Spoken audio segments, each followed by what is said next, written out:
Bueno, pues buenas noches, bienvenidos a todos, me da gusto tenerlos por aquí. Yo soy la psicóloga Frida Rodríguez de Psicoterapia Infantil y esta noche tenemos la plática de la regulación emocional en los niños y tengo el gusto de presentarles a Carol Bertis de Kukai Psicoterapia. Carol tiene más de 15 años de experiencia como psicoterapeuta, es facilitadora también de talleres, es especialista en psicoterapia gestal, danzaterapia, psicología de la salud y especialista en mindfulness. Ha sido maestra también de estimulación temprana y ha trabajado muchos años siendo maestra también de niños. Bienvenida, Carol, me da mucho gusto tenerte aquí en Psicoterapia Infantil.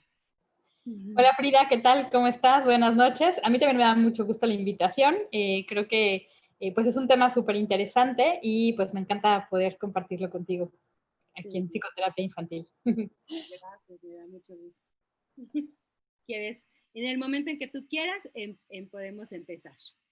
Ok, pues bueno, esta noche, pues así como, no, como habla el título de la plática, vamos a hablar de la regulación emocional en la infancia. Y pues bueno, creo que lo básico y lo más importante es empezar hablando un poco de qué es la regulación emocional. Si lo pensamos pues de manera concreta, porque puede parecer claro, pero sin embargo es importante como especificarlo, ¿no? La regulación emocional es la capacidad que tenemos de manejar las emociones de una manera apropiada, de tal forma que podamos primero tomar conciencia de la relación que existe un poco entre la emoción, la cognición, que sería el pensamiento, y por otro lado el comportamiento también, y cómo nuestras emociones nos van a llevar a generar conductas que nos permitan solucionar conflictos, solucionar los problemas o los conflictos de manera adecuada. Es decir, tener como buenas estrategias para afrontar bien las situaciones a las que tenemos que hacerle frente en el día a día, ¿no? Entonces, tú hablas de que esta regulación tiene que ver como en las respuestas adecuadas, ¿no? De las personas hacia las situaciones y poderse adaptar. Exactamente, sí. Entonces, tiene que ver un poco con la respuesta, pero obviamente esa respuesta antes tiene todo un procesamiento que implica llegar a esa respuesta, ¿no? Y el que podamos llegar a tener una buena respuesta, una respuesta adecuada ante una situación para poderla afrontar de la mejor manera, pues va a implicar primero que tengamos una adecuada identificación de lo que nos está pasando, ¿no? En este caso, por ejemplo, identificar nuestras emociones y después entonces tal vez poderlas expresar y poderlas manejar de tal forma que desde la expresión y desde la conducta podamos hacerle frente a la situación. Ok, entonces no solamente la reacción, ¿no? Sino todo Exacto. un proceso antes, ¿no? De identificación de emociones, ¿no? De poderlas como procesar y después ya actuar, ¿no? Exacto, sí. Aquí es donde hablamos que es no solamente la parte conductual, sino que estamos hablando también de la parte sensorial, de la parte de la percepción, de la parte de la cognición, ¿no? Ya ahorita hablaremos un poquito a qué nos referimos con todo eso. Ajá, ok. Oye, Carol, ¿y qué parte del cerebro es la que se encarga de regular estas emociones? Bueno, ese es un tema muy interesante porque en realidad creo que no podemos hablar solamente de una parte del cerebro. Se habla, por ejemplo, que está el sistema límbico, que es todo un sistema que se encarga de regular diferentes, digamos, que tipos de emoción. La amígdala es una de las estructuras que son, pues, de las principales que están relacionadas con el manejo emocional, pero también incluso va a estar involucrada la corteza prefrontal y frontal, ¿no? Obviamente. Pero si hablamos de las emociones, generalmente estamos hablando como del sistema límbico y de la amígdala, ¿no? Ajá, ok, ajá, muy bien. Oye, ¿y cómo funciona entonces el cerebro del niño, no? O sea, y si quieres ahí, bueno, puedo ayudarte a complementar un poco con esto, pero ¿cómo funciona este cerebro? Creo que lo primero que tenemos que como tener consciente en este sentido es que cuando hablamos de la regulación emocional, estamos hablando de un proceso que es un proceso que se da en fases, ¿no? Y que depende, pues, de la edad desde el nacimiento, incluso se han encontrado estudios que en el útero también ya hay como un inicio en el procesamiento emocional, y que va a lo largo de la vida, ¿no? Entonces, cuando nosotros hablamos como de la regulación de nuestras emociones o cuando hablamos de las emociones, hay que tomar en cuenta que, pues, el cerebro del bebé o del niño, de cualquier persona, se va a ir desarrollando desde el útero hasta, digamos que hasta la infancia, hasta la edad adulta. Y, o sea, porque, por ejemplo, es algo que las personas me preguntaban mucho, ¿no? Cuando promocionamos esta plática. Y decían, es que me va a servir, o sea, mi bebé tiene 7 meses, o tiene 7 años, o tiene 8, o 10, ¿no? ¿Qué sucede con las emociones? Y realmente, ¿no? O sea, como tú lo estás diciendo, es un proceso, ¿no? O sea, es un proceso que no va a ser como ni de la noche a la mañana ya va a regular las emociones, ni como adultos muchas veces todavía estamos en ese proceso todavía de regular nuestras emociones, ¿no? Y yo creo que en el niño, este cerebro, o sea, nosotros hablamos como de un cerebro primitivo, ¿no? Que ese cerebro primitivo tiene que ver como con la supervivencia, ¿no? O sea, el bebé necesita alimentarse, dormir, ¿no? Y jugar con los papás, etcétera. Pero si este cerebro y, por ejemplo, si sienten también algo como amenazante del medio ambiente, también va a reaccionar en este cerebro primitivo. Entonces, en este cerebro primitivo, si no está cubierta sus necesidades de alimento, sueño y de sentirse seguro, entonces el niño no va a poder como regular también estas emociones. Esta es la parte donde es instintiva y donde el niño va a actuar como con los instintos, ¿no? O sea, para sobrevivir. Si esta parte la tenemos cubierta, entonces el bebé puede pasar a una parte de un cerebro emocional. Y el cerebro emocional, ¿no? Ya va en esta cuestión como de los vínculos. Si estoy bien vinculado con mi mamá, si me siento bien vinculado también con mi papá, me siento seguro en una familia, siento confianza, tengo una rutina, etcétera, este cerebro emocional va a envolver. Yo digo que es así como envolver, ¿no? El cerebro primitivo, luego el cerebro emocional y hasta el último, el cerebro que llamamos como racional, ¿no? En donde ya el cerebro y que tiene que ya ver con esta corteza prefrontal, ¿no? Ya podemos razonar mucho más lo que nos están diciendo y razonar como nuestras emociones, ¿no? Para poder actuar de una manera como más, también más adaptativa. Pero este es un proceso donde el bebé va pasando por esto y siempre y cuando tengamos cubiertas las otras, ¿no? Las necesidades de este bebé, va a poder entonces, cuando va creciendo, entonces ya razonar lo que los papás le están pidiendo, detenerse su conducta, ¿no? Pero todo es un proceso, ¿cierto? Exacto. Ajá, exactamente. Entonces, si nosotros pensamos, por ejemplo, bueno, cuando hablas de proceso, hay que hablar como de un proceso evolutivo también, ¿no? O sea, obviamente cuando el bebé nace, en esta primera fase o esta primera etapa, hasta los 8 meses más o menos, es una etapa en donde casi todo está basado como en la parte de los instintos, ¿no? De la parte como de los impulsos y poco a poco, entonces, el bebé va a ir generando, a partir como de la interacción con el entorno, por un lado, y a partir también como de la interacción con mamá, con papá, con las figuras importantes de cuidado, va a ir generando una interrelación que le permita, por un lado, desarrollar esta parte emocional, pero también desarrollar la parte cognitiva y desarrollar la parte motora, ¿no? O sea, yo digo que también es importante hablar de que el desarrollo del bebé o el desarrollo del niño no va separado, pero bueno, en este caso, el día de hoy estamos hablando de la parte emocional, entonces vamos a enfocarnos en esto, ¿no? En lo emocional. Pero lo emocional siempre va a estar relacionado con lo motor, va a estar relacionado también con la parte cognitiva, ¿no? Con la parte del desarrollo del pensamiento, de las capacidades intelectuales, y va a estar relacionado con la parte social. Entonces, en esta primera fase, justo, pues el bebé lo que busca es como tener como satisfacer sus necesidades básicas. Y entonces, si hablamos como de las emociones, tenemos como dos polaridades ahí que existen, ¿no? Una polaridad que es como estoy en una situación de confort, en donde mis necesidades están cubiertas, o estoy en una situación de disconfort, en donde mis necesidades no están cubiertas, y estas necesidades podemos hablar como desde el alimento, podemos hablar como las necesidades físicas, pues básicas de higiene, por ejemplo, y por otro lado también podemos hablar hablar de lo que sería pues el contacto, ¿no? El contacto con mamá, el contacto con papá o con las figuras de apego. Entonces, en esta primera fase, digamos que se va generando como este primer eje emocional, que es satisfacción o no satisfacción, ¿no? Que nos lleva en un futuro a ir generando también lo que serían ya las emociones que conocemos de manera pues más como general y que se hablan mucho ahora, que sería como la felicidad por un lado, o un estado como de plenitud o de felicidad, y por otro lado, un estado puede ser como de temor o de miedo, en donde yo me siento amenazado como bebé, el bebé se siente amenazado porque no tiene cubiertas esas necesidades, y que también pueden estar relacionadas con el enojo, ¿no? Entonces, digamos hecho, que... Ajá, es que hay una pregunta que dice unos papás. Dice, ¿cómo el bebé identifica estas emociones? ¿No? Y entonces, no sé si quisieras como contestarlo. ¿Cómo es que va identificando este bebé? O sea, ¿las tiene claras estas emociones, Carol? O sea, ¿él ya sabe que lo que está sintiendo o cómo pasa con el bebé?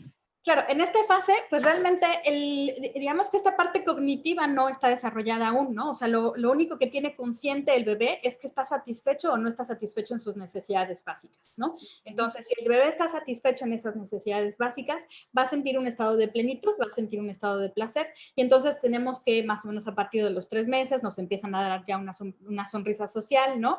Y pueda empezar a ver como una interacción con mamá, con papá, con las figuras de apego, en donde hay ciertas actitudes o ciertas cosas que no solamente ya me hacen sentir como digamos que la satisfacción desde las necesidades básicas, sino también como desde una interacción social, ¿no? Y por otro lado, en esta parte como de ir experimentando el entorno, porque lo que hace el bebé es eso, ¿no? O sea, en las etapas iniciales el bebé está en un proceso en donde sus movimientos no son voluntarios y la forma en la que se relaciona con el entorno va a ser a partir de movimientos involuntarios. En cuanto el bebé comienza a tener movimientos voluntarios, ¿no? Que empieza a explorar, empieza a mover la mano para alcanzar un objeto, ¿no? Y entonces toca el objeto y lo puede jalar y ya lo puede empezar a manipular. Entonces ahí también la interacción con el entorno va a ir favoreciendo que el bebé pueda tener como una sensación de satisfacción o por el contrario, pueda tener como una sensación en donde no está alcanzando sus objetivos o sus necesidades no se están viendo cubiertas y entonces se van a estas dos, digamos que polaridades. Pero no hay una conciencia aún, ¿no? En esta etapa todavía no hay una conciencia. Exacto. Y yo creo que conforme va haciendo conciencia el niño es cuando los papás pueden ayudarle a etiquetar estas emociones al niño, ¿no? O sea, cuando el niño está haciendo un berrinche y los papás le pueden decir, estás muy enojado, ¿no? Entonces el niño va haciendo ¿no? O sea, su sensación de esta emoción con lo que me está diciendo mis papás, entonces empiezo a ponerle como una etiqueta. Esto que estoy sintiendo se llama enojo. O, ay, qué contento estás súper feliz. Entonces como que eso va haciendo como esta asociación, ¿no? Justamente, sí. Y esto va a suceder más o menos a partir de los 2 años. Un poquito antes va a ser mucho más difícil que el bebé pueda como identificar su emoción tan cual. Nosotros podemos irlo modelando y podemos irlo diciendo y esto va a ayudar, como dices, a que el bebé pueda ir identificando, ¿no? Pero más o menos a partir de los 2 años, entonces es que el bebé ya comienza a tener una idea mucho más clara como de esto que en esta cuestión como de manipular con el entorno, no me refiero a manipular de que lo haga intencionalmente, ¿no? O sea, me refiero a que tenga una interacción con el entorno, va a empezar a distinguir que hay diferentes estados, ¿no? Que ya no son mucho más allá como de estar satisfecho e insatisfecho, sino que ya también puedo conectar un poco con la tristeza, puede conectar un poco con el enojo, con la alegría, ¿no? Con el miedo incluso. Entonces, desde esta etiqueta o desde este comenzar a nombrar, nosotros también vamos apoyando al bebé y después al niño o a la niña a que puedan pues comenzar a nombrar y que puedan empezar a entender esas emociones, ¿no? Oye, y entonces, ¿para qué nos funcionarían las emociones? Ahí viene como otro punto importante, es qué son las emociones. Estamos hablando de la regulación emocional, pero bueno, nos está faltando hablar un poco de qué son las emociones. Pues bueno, las emociones son estados que están relacionados con cómo la persona, como el bebé, como el ser humano, porque bueno, no solamente sucede con los seres humanos, reaccionan al entorno y nos habla como de la necesidad de cómo tengo que reaccionar ante el entorno, ante diferentes circunstancias. Es decir, voy a ponerles aquí una presentación que creo que puede hacerlo un poquito más claro. Ajá. A ver, las emociones lo que nos van a permitir es, a partir como de lo que está sucediendo en el entorno, yo voy a tener como una reacción o voy a tener como una sensación. Entonces, a partir de lo que está sucediendo en el entorno, la emoción nos va a permitir como responder al mundo exterior y poder entender qué está pasando con nuestro cuerpo. O sea, cada emoción tiene una función adaptativa. Y esto es como súper importante. Las emociones, en esta parte de la función adaptativa, nos estamos refiriendo a que tienen un motivo de ser. En el momento en el que aparece una emoción es porque algo está sucediendo en el entorno que me está avisando que yo tengo que reaccionar de determinada forma.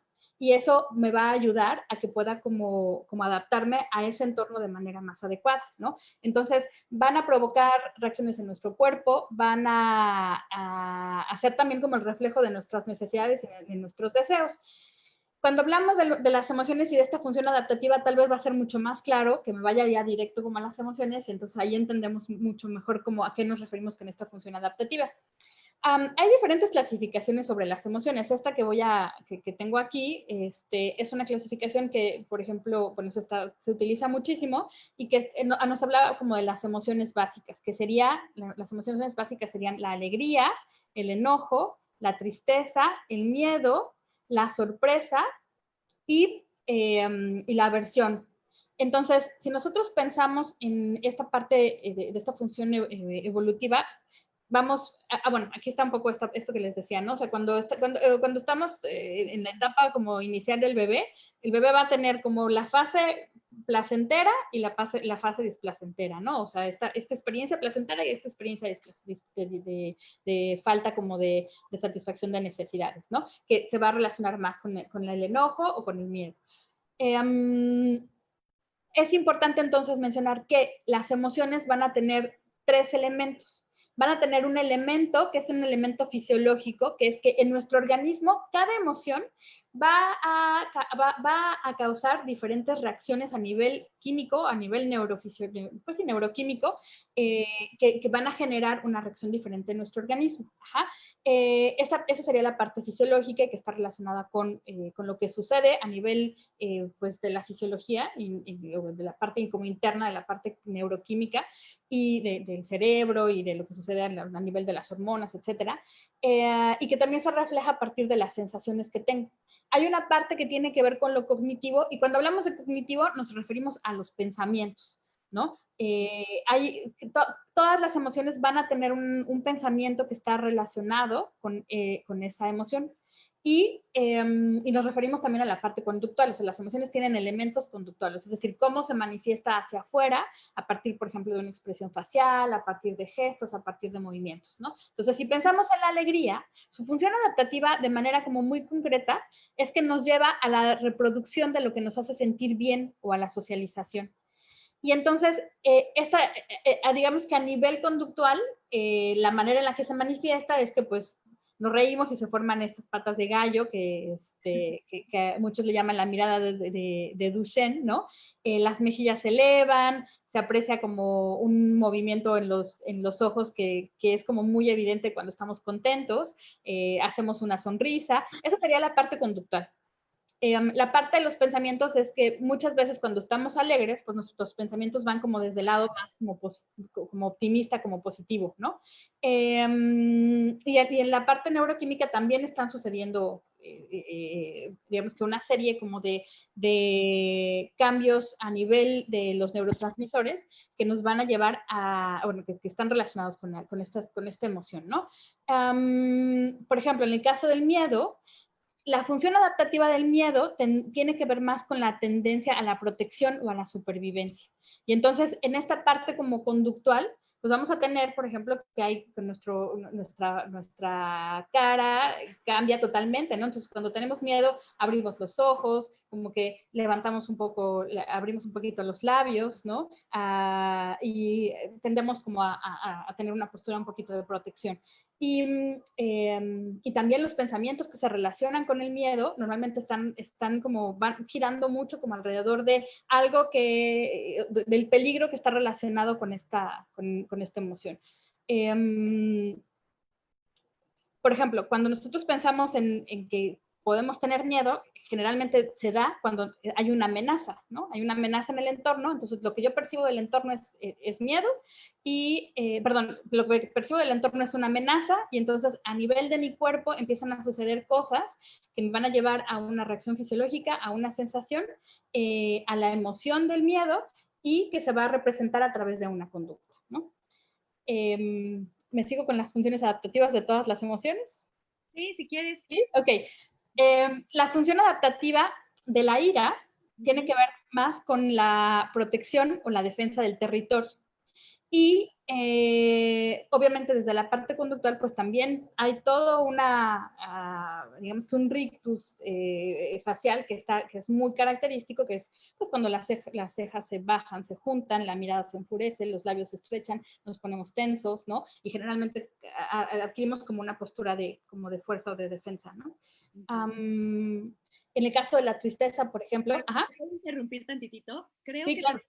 es que el enojo a veces como que lo ponemos como muy negativo y creo que también el enojo tiene una parte positiva, ¿no? La ira tiene una parte positiva, porque creo que también a veces es lo que nos impulsa, o sea, como en una energía alta, ¿no? Es lo que nos impulsa a hacer cosas, ¿no? A la valentía, cuando tenemos que superar como algunas cosas que nos dan miedo y que decimos, sí lo puedo hacer o tengo que, ¿no? Esta una emoción traspolada a la energía alta nos ayuda, ¿no? Es como esta sí.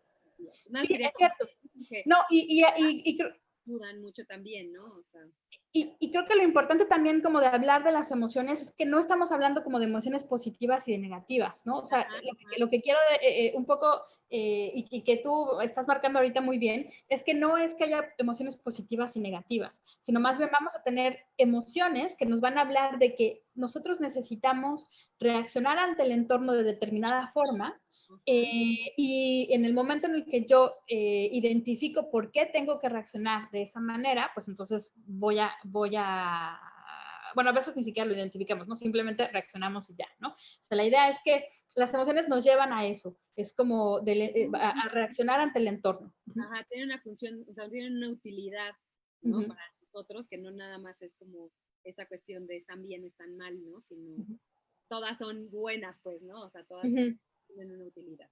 Ni siquiera sigue ahora tú sí con la tristeza, perdón. Y justo que también tenemos ciertas polaridades, ¿no? O sea, no podemos hablar de que la alegría todo el tiempo sea como la emoción más adaptativa, más adecuada en todos los momentos. Tal vez habrá momentos en donde la alegría no es la emoción como que es más adaptativa para la situación. O sea, lo que es importante hacer pues hincapié es esto, que las emociones nos marcan una relación con el entorno y nos marcan que ante una situación específica nosotros necesitamos reaccionar, ¿no?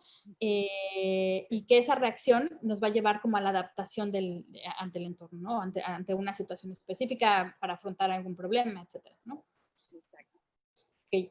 Ahora, la parte de la tristeza es lo mismo. A veces pensamos que estar tristes es algo que está muy mal y que no debemos llorar y bueno, culturalmente existe como esta, digamos que anulación un poco de los estados de tristeza como un estado que pudiera ser un estado útil, ¿no? Sin embargo, la tristeza es un estado que nos puede inducir a la reflexión, que nos puede inducir a la introspección y que también de alguna manera va a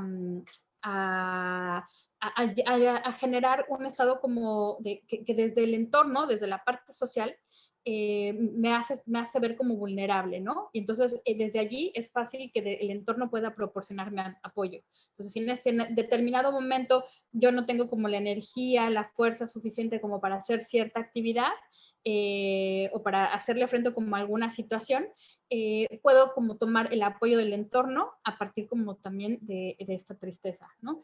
Y es un momento en donde necesitamos, yo digo que es como hacer casita, ¿no? Necesitamos como ir hacia nosotros, porque tal vez hay ciertas cosas de la vida y que tenemos que reflexionar, que tenemos que procesar, que tenemos que reintegrar. Entonces, eso obviamente nos lleva a que vayamos hacia nosotros como que generemos como esta nueva integración, ¿no? Y entonces vayamos otra vez al entorno de una manera diferente, ¿no? Y bueno, otra de las emociones básicas es la aversión, que es una emoción pues muy importante porque al final a lo que nos lleva es a producir el rechazo ante una situación. A veces le llamamos asco, pero también podemos sentir aversión como por situaciones específicas, ¿no? Y lo que hace pues es tal cual avisarnos cuando hay algo que nos puede hacer daño, ¿no?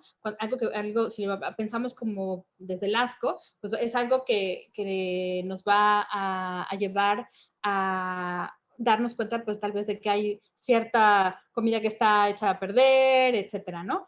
Entonces nos va a hacer, nos pone como el foco rojo sobre sobre algo que puede ser como peligroso para nosotros. Y la sorpresa es una emoción que nos va a ayudar como a orientarnos frente a una situación nueva. Entonces es muy curioso porque la reacción que tenemos con la sorpresa, pues abrimos los ojos, ¿no? La boca se abre y entonces es como si nuestros sentidos estuvieran mucho más alerta para poder entender lo que está sucediendo a nuestro alrededor.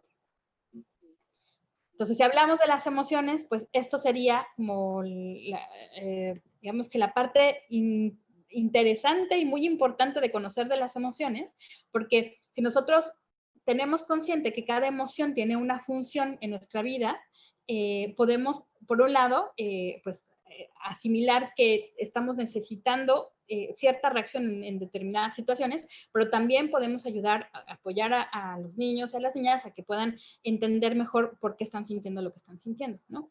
La realidad es que tenemos poca educación emocional, ¿no? Y entonces como papás sí es súper importante empezar como primero identificando las propias emociones y entendiendo por qué siento lo que siento y cómo lo siento, y entonces de allí lograr poder pues modelarlo y ayudar a que ellos lo entiendan, ¿no? Claro. Y también por aquí había unos comentarios y sí, o sea, una de las cosas que ayuda también mucho porque es como muy didáctico, ¿no? Para los niños, hablan de la película de Intensamente donde se ven las emociones, el cuento del monstruo de colores, que alguna vez ya lo contamos aquí también en psicoterapia infantil, ¿no? Donde ellos pueden ver las emociones y pueden irlas entendiendo. Y cuando los niños van como comprendiendo qué están sintiendo, ¿no? Pueden expresarlo también. No quiere decir que desde chiquitos, pero el chiste es que ellas vayan entendiendo cada vez más. Y en las escuelas, aparte, les dan muchos talleres ahora de emociones, en los cursos de verano, donde estás, por ejemplo, tú, Carol, ¿no? Justamente tienen esos talleres de emociones donde los niños pueden ir identificando para saber qué es lo que está sucediendo con ellos y poderse expresar más fácil con los padres. Y creo que aquí un punto importante de entender la emoción y conocer las emociones es justo estos como diferentes elementos que los que hablaba inicialmente, ¿no? Para el niño va a ser mucho más sencillo entender una emoción si le hablo como desde la sensación, le hablo como desde lo que está sintiendo. Estoy sintiendo tal vez que mi corazón late rápido, ¿no? Estoy sintiendo como un nudito aquí, estoy sintiendo como un nudo en el estómago. O sea, en realidad las sensaciones tal vez varían entre cada persona, pero en general son similares, ¿no? O sea, las sensaciones que surgen ante el miedo son similares en una gran, en la mayoría pues de los seres humanos pueden llegar a ser similares. Hablo, por ejemplo, de, no sé, sensaciones como un hoyo en el estómago, ¿no? O que mi corazón late rápido. Esa es la reacción fisiológica que está relacionada un poco con el miedo, entonces es una sensación que va a estar presente. Entonces, si nosotros les hablamos desde las sensaciones, va a ser fácil que ellos las identifiquen. Y por otro lado, otro punto que es muy importante es hacer énfasis en lo que pensamos cuando estamos sintiendo determinada emoción, ¿no? Porque lo cierto es que no pensamos igual cuando tenemos miedo que cuando estamos tristes o cuando estamos alegres, ¿no? Entonces eso también es importante que lo podamos hacer evidente con ellos, ¿no? Muy bien. ¿Quisieras tú hablar un poco como de, por ejemplo, un poco lo que los papás llevan? ¿Cómo les ayudamos realmente a regular estas emociones y cómo tienen que ver como los límites? ¿Cómo metemos esta cuestión como de la emoción, el límite, hasta dónde sí, hasta dónde no? Lo permito, ¿no? Expresar sus emociones. Sí, creo que aquí, bueno, esta parte es bien, bien importante, ¿no? Una es, tenemos que tener conciencia de las etapas. en las que están los niños, ¿no? O sea, si yo tengo a un niño o una niña que está más o menos en los 2 años o está antes de los 2 años, pues justo lo que preguntaba este papá hace rato, ¿no? Que pues el bebé no va a identificar todavía como tal cual la emoción, entonces desde allí va a ser difícil que nosotros podamos querer que regule una emoción que tal vez no esté entendiendo todavía, ¿no? Entonces, primero es importante como identificar que hay diferentes etapas. Eso por un lado. Por otro lado, creo que es importante empezar con la parte como de la identificación de las emociones y de aprender a nombrarlas y de poder apoyarlos a que puedan expresar las diferentes emociones que están sintiendo. Tal vez desde el principio no van a poder nombrar tal cual, este es enojo, este es tristeza, este es alegría, pero sí pero sí pueden identificar tal vez como ciertas sensaciones. Entonces, desde las sensaciones podemos ayudar, ¿no? En la parte como de la regulación, pues bueno, creo que uno de los puntos importantísimos es si el bebé, si yo me regreso a esa imagen que puse hace ratito de un bebé que está placenteramente cómodo y está como en esta etapa de confort, a un bebé que está en una etapa de desconfort, si nosotros vamos a estas dos como sensaciones o estas dos, más bien estas dos experiencias, esas dos experiencias van a estar determinadas mucho por lo que el entorno está haciendo, ¿no? Una es, ¿cubre mis necesidades o no cubre mis necesidades, ¿no? Entonces, al hablar como de cómo iniciar esta parte de la regulación, pues lo primero que tenemos que hacer es cómo estamos modelando nosotros las reacciones, ¿no? Primero es, en estas primeras etapas, estoy satisfaciendo las necesidades básicas y desde esta satisfacer las necesidades básicas estoy, digamos que permitiendo que haya como esa expresión de disconfort o no, y cómo reacciono ante la expresión del disconfort, porque cuando hay placer y el bebé se ríe, pues todo está maravilloso, ¿no? Pero cuando el bebé llora y llora desconsoladamente y no podemos entender bien por qué está llorando, y la reacción, por ejemplo, de mamá o de papá puede ser una reacción como de alerta muy fuerte o puede ser una reacción de enojo, entonces allí el bebé empieza como a entender que tal vez ante ciertas emociones va a haber una reacción de estrés, ¿no? Entonces, la manera en la que nosotros podamos empezar a regular las emociones tiene que ver mucho con cómo estamos manejando como adultos las emociones y cómo estamos ayudándolos a ellos a que regulen las situaciones en las que ellos están en una etapa, en un estado de disconfort, en un estado en donde no pueden controlar o no pueden manejar, por ejemplo, una sensación de miedo o una sensación de enojo muy fuerte, ¿no? Un berrinche. Yo creo que a los papás lo que más les mueve es como la cuestión como del enojo, ¿no? Cuando sus hijos, o sea, y aquí ponen muchos comentarios de mi hijo explota, ¿no? O sea, a los 2 años hace unos berrinches terribles y explota, cómo le ayuda a regularse, a los 5 años está haciendo, ¿no? O sea, y entonces como, creo que es lo que más como que les mueve a los papás, como la cuestión como del enojo, ¿no? Creo. Entonces, ¿qué hacemos en esos casos, Carol? Las cuestiones como cuando está muy enojado, o que las cuestiones de un berrinche importante. Ok. Ajá. Ok. ¿Qué podemos hacer? Ajá. Creo que hay dos cosas muy importantes. Una es, primero, revisar qué me está pasando a mí ante el enojo o ante la reacción del bebé o de la bebé o del niño o la niña, ¿no? ¿Por qué? Porque si yo me mantengo en calma, entonces lo que voy a modelar es una reacción de calma. Si yo reacciono de manera fuerte, digamos que con un grito, si me estoy viendo como muy estresada, ¿no? O con mucha desesperación, entonces lo que voy a modelar es justo esa reacción y entonces ahí, digamos que, no sé si has escuchado esta frase de que el estrés se contagia, ¿no? Entonces, si nosotros estamos estresados, obviamente ese estrés se va a contagiar y va a ser mucho más difícil que haya esa regulación. En ese momento que estamos estresados y decimos, ya, estoy desbordado, como papá, ¿qué puedo hacer? Pues allí, en este caso, una de las puntos más importantes es como esto que hablamos mucho, que se habla mucho como después de respirar, ¿no? De detenerme un momento. Y justo esta parte de la regulación es eso, ¿qué tanto yo digamos que como persona puedo detenerme para poder analizar mi emoción un poco, observarla, tal vez no va a ser el gran análisis, pero sí como observarla, detenerme a observarla y ver, y ante esa observación, no generar una reacción inmediata, ¿no? Sino generar más bien una reacción voluntaria y una reacción que tenga, a partir que pase como por la parte racional, y nos diga, bueno, ok, no puedo reaccionar de esta forma, como gritando o desesperándome, ¿no? Entonces, ¿qué podemos hacer? Pues una es respirar, ¿no? Creo que es uno de los puntos muy importantes, o sea, hacer una pausa, detenerme un momentito, como dejar de tener la mirada hacia afuera y dejar de tener la mirada hacia el niño o la niña, y entonces voltear la mirada hacia mí y decir, a ver, ¿qué me está pasando? ¿No?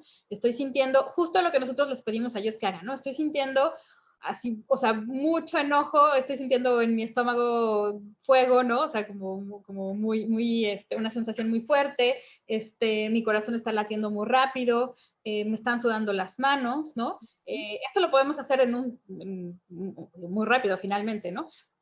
Y pues respirar, creo que ese es uno de los puntos muy importantes, ¿no? O sea, tomar un par de respiraciones y mirarnos y observarnos a nosotros mismos primero, ¿no? Entonces, o sea, porque no podemos como papás, ¿no? Darles calma a nuestros hijos cuando nos unimos con ellos a su caos, ¿no? O sea, si ellos están en un berrinche y si nosotros también gritamos y lo regañamos y ya cálmate, no sé qué, entonces no hacemos que el niño realmente se relaje, ¿no? Y yo creo que los niños, o sea, porque a veces les exigimos como adultos que controlen sus emociones y, ¿no? Y les decimos tal vez también a ellos, respira y tranquilo y no sé qué, pero realmente nosotros también estamos todos alterados. Entonces, ellos necesitan como que nosotros los acompañemos en esas emociones, porque para ellos son nuevas las emociones, y hablo de niños, bueno, como tú decías, como de los 2 años o más pequeños, ¿no? O sea, son nuevas para ellos y nosotros necesitamos etiquetar esas emociones, acompañarlos, ayudarles, y habrá niños que en un berrinche necesiten un abrazo de los papás, o hay veces que no, o sea, un niño puede golpear a los papás y todo, entonces decimos, en ese caso, lo puedo poner en ¿no? En un lado, que no se pegue, y estoy aquí, y yo le digo, estás muy enojado, tranquilo, respira, yo también respiro, pero estoy acompañándolo, porque muchas veces lo que hacemos es, ¿no? Lo queremos mandar a su cuarto, pero como una forma de castigo, ¿no? O sea, de, niño, te vas a tu cuarto hasta que no dejes de llorar, ¿no? O sea, pero es, muchas veces los niños solitos, o sea, hablo de niños más grandes, necesitan como, déjame tantito en paz en mi cuarto o ¿no? En un espacio aparte donde puedan sacar como todo su enojo. Y en ese momento no podemos hacer que los niños explicarles, porque hay muchas veces que los papás me dicen, entonces le explico que no sé qué, que está enojado. En el momento que está haciendo un berrincho, que está furioso, no podemos, ¿no? Trabajar como esta cuestión como realmente de la calma y de explicarles para que ellos puedan racionalizar lo que está sucediendo.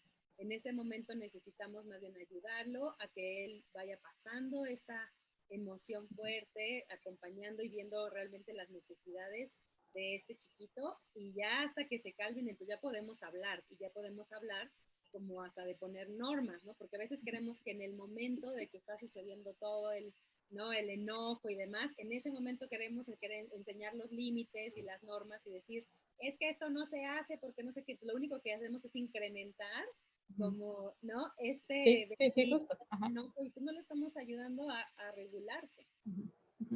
Sí, sí, y creo que ahorita que mencionas esta parte, creo que está interesante detenerse un poquito en qué significa esto de autorregularse o de regular la regulación emocional en sí, ¿no? ¿Cómo es que sucede?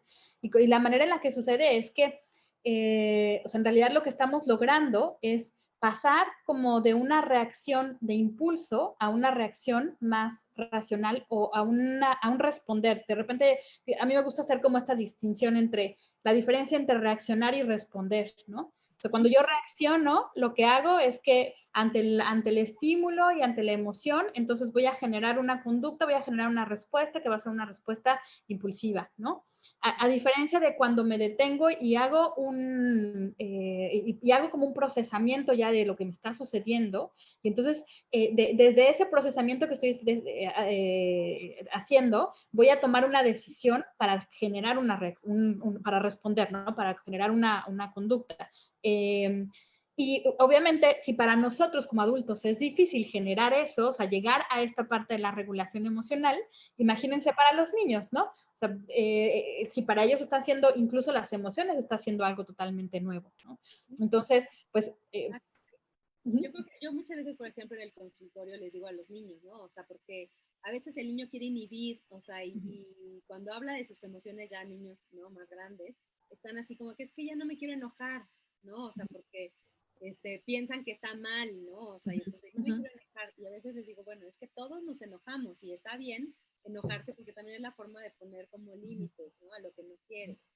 Pero la forma, o sea, como que, ¿cómo te va? O sea, cuando te enojas, ¿cómo vas a actuar? Es la forma adecuada de mostrar esas emociones, ¿no? Entonces, como que lo que les ayuda en el consultorio es a buscar una forma adecuada que sea permitida también para ellos y sobre todo les digo, o sea, siempre tenemos que cuidar la seguridad, o sea, no vas a hacer daño ni a nadie ni a ti mismo, ¿no? Y ni tampoco, o sea, como el respeto, o sea, también hay ciertas normas y ciertos límites que tenemos que basarnos ahí. Pero sí puedes decir, estoy muy enojado, te puedes ir a tu cuarto, ¿no? O sea, porque a veces dicen, entonces no se vale llorar, no se vale gritar, no, o sea, sí se vale, pero con cierta medida, o sea, como que, pero es mejor que tú puedas regularte para que después puedas expresar con palabras lo que no te gustó, para que puedas llegar a acuerdos con tus papás, tus amigos, ¿no? Entonces creo que ahí van como las respuestas adecuadas hacia esas emociones, que es lo que nos va a hacer que tengamos una buena socialización.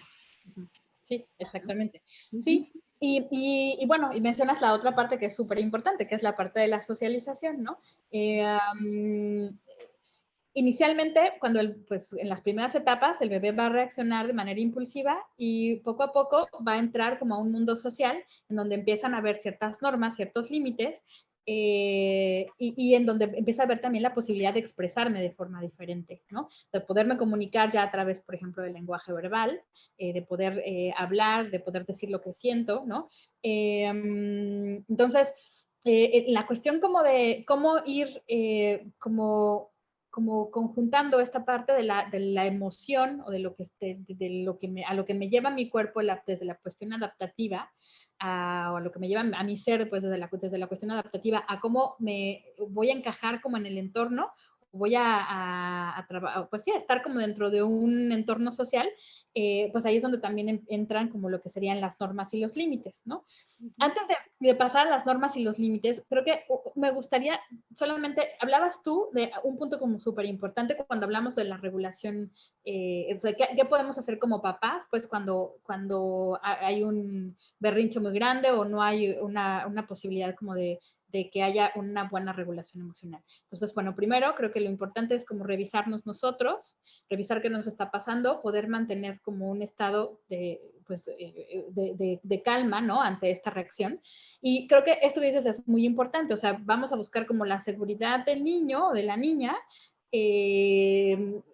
tal vez en este momento no es el momento más adecuado, pero sí podemos empezar a generar como ciertos reflejos o podemos empezar a generar como ciertas dentro del lenguaje, decir, entiendo que en este momento estás muy enojado o estás muy enojada, ¿no? Vamos a detenernos un poquito en esta discusión o vamos a guardar un poco la calma o véate a tu cuarto y entonces más tarde platicamos de eso, ¿no? Y entonces en otro momento poder platicar y sí retomar como desde la parte de la sensación hasta todo lo que pues sucede, del por qué viene como el enojo, ¿no? Y cuando hablamos como de las normas y los límites, ya yéndonos a esta otra parte, pues creo que una de las cuestiones que también van pues súper relacionadas con la cuestión de la regulación es cómo establezco normas y cómo establezco límites, ¿no? Hay quienes dicen, por ejemplo, que hablar de normas y de límites tiene que ver también con incluso hablar con etapas, ¿no? Perdón, hablar de etapas, que nosotros más o menos antes de los 7 años vamos a establecer ciertas normas que van a estar relacionadas principalmente, por ejemplo, con la seguridad, ¿no? Que van a estar relacionadas con ciertos límites, perdón, pues sí, tal cual con la seguridad, con la cuestión también como, cuando hablo como de la seguridad es como no puedes salir corriendo por la calle sin darme, o sea, tienes que estar agarrada de mí cuando vamos cruzando la calle, ¿no? Ese tipo de normas, no puedes tocar ciertas cosas porque esas cosas te pueden poner en riesgo, ¿no? Otra de las cosas que, por ejemplo, ahorita el uso de la tecnología es otra de las normas que es importante que podamos limitar o que podamos ir mediando, y la cuestión de las normas sociales, ¿no? O sea, ¿qué puede ser apropiado como en ciertas situaciones y qué no, ¿no? Y a partir de los 7 años y cuando ya haya como un dominio de ciertas habilidades, también se pueden generar límites. Es decir, límites que son como más negociados, ¿no? Que creo que puede haber normas que se puedan negociar antes de los 7 años, por supuesto que sí, o límites que se pueden negociar antes, pero en general a partir de los 7 años es que podemos también empezar a negociar ciertos límites en donde a partir como de una conversación se puede llegar como a acuerdos, ¿no? Entonces, o sea, sobre todo tú hablas como más de esta situación como de dar estos límites de acuerdo a esas tres cosas, ¿no? O sea, porque creo que, y de ahí los niños necesitan como un poco más libertad y de ir entendiendo esos propios límites a través de como de las consecuencias lógicas, ¿no? O sea. Sí, sí, sí. Sí, sí. Sí. Y, por ejemplo, ¿qué pasa con esta cuestión como de los castigos? O sea, porque tú hablabas ahorita como de normas, de establecerlo con los niños, ¿no? Y de platicar estas normas como previas, ¿no? O sea, que creo que es muy importante no poner como yo les decía, ya en el momento del caos queremos poner ahí la norma y etcétera, ¿no? O ponemos castigos, por, ¿no? Como consecuencia de lo que está haciendo, entonces hablamos como de castigos. Pero estas normas se pueden ir poniendo desde antes con los niños, o sea, como decir, en esta casa nadie nos vamos a pegar. Y entonces, ¿no? ¿Quieres pegar, quieres sacar ese enojo que tienes? Pues, ¿qué te parece si pegas en un cojín? Puedes pegar en una pelota, no sé qué, pero aquí no nos pegamos, porque aquí también hablan como mucho de niños que pegan a los papás, ¿no? O sea, como que en esa parte. Entonces, ir poniendo esos límites como previos, ¿no? O cosas, ¿no? Aquí en esta casa nos vamos a sentar para comer y no vamos a andar danzando por todos lados, ¿no? Entonces, si nosotros lo vamos diciendo a los niños previamente, ¿no? Los niños ya cuando se salen de eso, oye, ¿qué pasó? ¿No? Vamos a sentarnos, no sé qué, entonces ya podemos ir como diciéndoles, porque son las normas que nosotros pusimos antes. En cambio, si tú quieres hablar como de los castigos, ¿no? ¿Qué significan entonces los castigos? ¿Son buenos y adecuados para los niños los castigos? Aquí creo que lo interesante es como, ¿qué estamos viendo cuando castigamos? Cuando castigamos estamos viendo, digamos, que la conducta inapropiada, ¿no? Lo que no tuve que haber hecho. Pero muchas veces dejamos de ver lo que sí se hizo bien o lo que se está haciendo bien y dejamos de poner el foco en la conducta de lo que sí se debe de hacer, ¿no? Entonces, o lo que sería como más apropiado. Entonces, creo que allí, en el momento como de establecer normas, a pesar pues de que puede haber como castigos en donde tal vez retiro ciertas cosas, cierto, no sé, cuestiones de tecnología, etcétera, lo importante más allá como del castigo es como generar la conducta que queremos que se refuerce, que suceda, ¿no? Entonces, ¿de qué manera puedo como ayudar o apoyar al niño a que encuentre que esa conducta que es la que quiero que suceda, ¿no? Se dé sin que tenga que haber como un castigo de por medio. Sí, porque aparte los castigos también lo que generan mucho en los niños, o sea, no modifican la conducta. El niño, o sea, su conciencia se va hacia pelear con el adulto, ¿por qué me pusiste o me quitaste o no sé qué?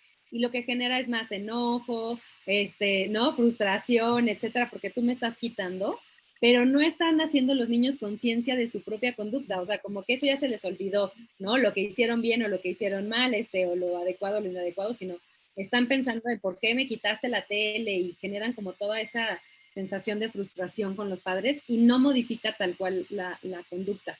Y de hecho dicen, entre niños más castigados, ¿no? Más enojados van a ser, ¿no? O sea, como que van a ser niños como mucho más enojados. Y una cosa quiere decir que hay consecuencias lógicas que solita la consecuencia, ¿no? O sea, si dices, es que tienes que tener cuidado cuando lleves el vaso de cristal y pues no estás teniendo cuidado y se te cayó y se rompió, bueno, en ese momento pues hay que levantarlo, hay que hacer todo, ¿no? Una cuestión que dices, bueno, ahí está la consecuencia, ¿no? No lo hiciste. O no hiciste la tarea y no tengo que estar como papá atrás de los niños diciendo que tiene que hacer la tarea y que no sé qué. Es responsabilidad de los niños y tenemos que irles enseñando poco a poco a que ellos puedan ir tomando sus propias responsabilidades y sus propias responsabilidades también es de cómo expreso estas emociones, ¿no? Entonces, porque los papás si no es como los que se encargan siempre de estar regulando al niño y tenemos que enseñarles al niño a regularse. Y cuando hablas también de esta parte de regularse, es como desde dónde hago y dejo o sea, hago y dejo de hacer las cosas, ¿no? Cuando estamos como tal vez en una cultura de castigo, lo que estamos generando es que haya reacciones a partir como del temor o de la amenaza o del miedo, ¿no? Y entonces la reacción sí puede ser que en algún momento tal vez se dejen de tomar ciertas conductas o se modifiquen ciertas, no siempre, pero que se lleguen a modificar ciertas conductas, pero ¿desde dónde se están modificando? No se están modificando desde una reflexión o no se están modificando desde un convencimiento o desde una cuestión como de lo voy a dejar de hacer porque no me conviene, ¿no? O porque no, o porque me puede ser riesgoso, o porque puede ser una amenaza, sino lo voy a dejar de hacer porque me van a regañar, ¿no? O lo voy a dejar de hacer porque si no va a haber una consecuencia más desde el lado del castigo. Entonces, eso se traduce incluso en la parte social, en diferencias como básicas, como desde donde tal vez nosotros a nivel social podemos pasarnos un alto y decir, pues si no a nadie me ve, entonces sí me voy a pasar el alto, a que en algún momento diga, no, no me voy a pasar el alto, pues porque la regla es no pasarme el alto, no necesito pasarme el alto, no hay necesidad de pasarlo, ¿no?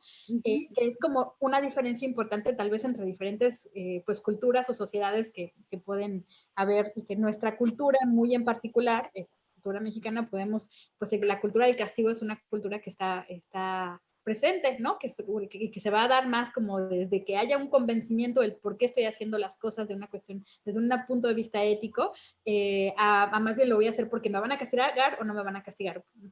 Entonces, la regulación emocional y la autorregulación también está muy relacionada con desde dónde estoy motivado o motivada a hacer las cosas, ¿no?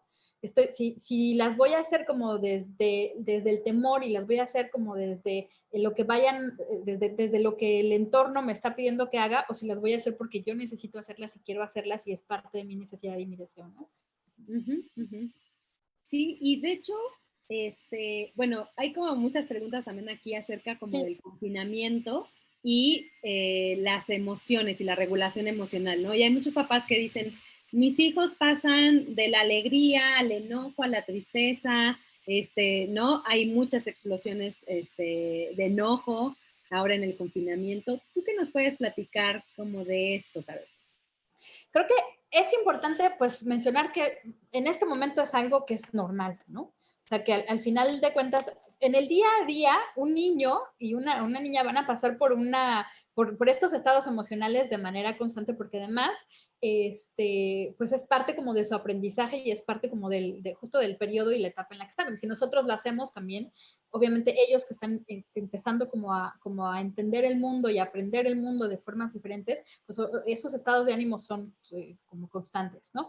Pero ahorita en particular, pues existen muchas cosas que ellos están percibiendo que están muy relacionadas con la parte de la amenaza, que pues los pueden mantener como en un estado justo como de amenaza o de digamos que como de reacción y de irnos hacia esa reacción, hacia el enojo o hacia el temor, ¿no? ¿Por qué? Porque nos perciben también a nosotros de esa forma y porque el entorno y todo lo que está sucediendo, la información que tenemos está como muy en relación con eso, ¿no? Entonces, creo que uno de los puntos importantes es eso, ¿no? O sea, de tener consciente de que es algo que es natural, que es natural que pase, porque también nos pasa a nosotros. Y la cosa es qué hacemos allí, ¿no?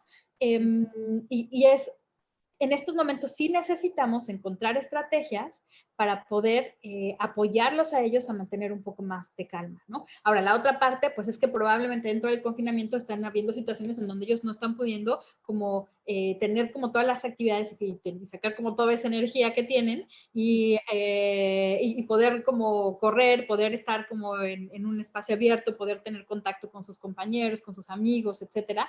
Entonces, bueno, desde ahí pues también hay una cuestión como de duelo, ¿no? Es una cuestión como de pérdida, de no entender qué está pasando. Entonces,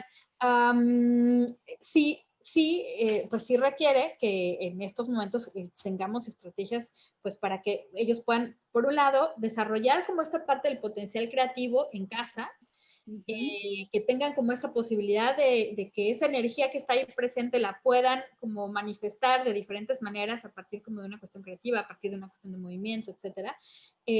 Por un lado, y por otro lado, pues también que exista esta posibilidad de encontrar estrategias para relajarnos, ¿no? O sea, para encontrar, para tener Como calma. que ¿Qué pudiera ser? Ajá. ¿Qué Ujú, estrategias sí. les podrías compartir a los papás para relajar a sus hijos? Esta parte es como muy importante, ¿no? O sea, y es interesante. Um, últimamente, y bueno, se han encontrado pues que y hay como muchos estudios y está como muy de moda esta parte como de trabajar un poquito la meditación, de trabajar respiraciones, de trabajar relajación, etcétera, ¿no? Creo que lo primero es que eh, sí podemos hacer uso de todas estas herramientas, que incluso podemos encontrar muchas herramientas de estrategias de meditaciones o de relajaciones para niños en YouTube, en las redes, que ahora la verdad podemos encontrar muchas que pueden ser útiles. Eh, y bueno, y otra cosa que pues sería como importante es identificar, bueno, dejar primero las rutinas, o sea, para ellos es importante que puedan mantener sus rutinas, ¿no? Ajá. Que puedan tener una rutina establecida y que esa rutina les permita también, pues, generar una estructura. Y dentro de esta estructura, tener espacios, por un lado, para que haya como para que haya movimiento, ¿no? Esta parte del movimiento es como súper importante. Que puedan estar como en una situación, con una experiencia que no implique estar como frente a la computadora o tal vez como con la tablet o con el teléfono o algo así, sí, que puedan tener como una experiencia de movimiento. Y bueno, de ahí podemos hacer como muchos juegos, ¿no? Estos juegos que tal vez incluso, no sé, poner como en la casa un, un, un circuito, por ejemplo, puede ser uno de ellos, ¿no? Entonces, poner tal vez en un horario que sea como el horario del circuito y entonces vamos a poner un circuito en casa en donde el niño va a poder correr, saltar, brincar, gatear, hacer algún tipo de actividad. También tener como la posibilidad de hacer como alguna actividad creativa, ¿no? Que también creo que otro de los puntos importantes es que los cuentos, por ejemplo, creo que es algo que es muy importante para ellos, o sea, que tengan la posibilidad de utilizar toda esta parte de la imaginación que está presente y desde la imaginación puedan crear cosas. Entonces, hay también, yo creo que herramientas que podemos encontrar en las redes con respecto a cuentacuentos que están, por ejemplo, los viernes que están ahorita ustedes teniendo el viernes de cuentos. Puede ser también una opción. Podemos encontrarlos también, yo he encontrado pues como muchos cuentos también en YouTube de pronto que mucha gente que está haciendo estas actividades. Y yo diría que en este caso sería muy interesante que pudieran hacerlo los papás, pero sabemos que también la situación, como la cuestión de estoy trabajando en casa y además están los niños en casa, es un poco compleja, ¿no? Pero creo que sí puede ser una buena oportunidad también, como que para que la interacción entre papás e hijos se vaya modificando. Y creo que, bueno, no lo tengo que decir, creo que todos los papás se han dado cuenta que lo han experimentado, que pues se están modificando estas formas de relación. Creo que otra de las cosas importantes que se pueden hacer es que el niño pueda cooperar más en las actividades de casa, ¿no? Sí, eso es muy importante.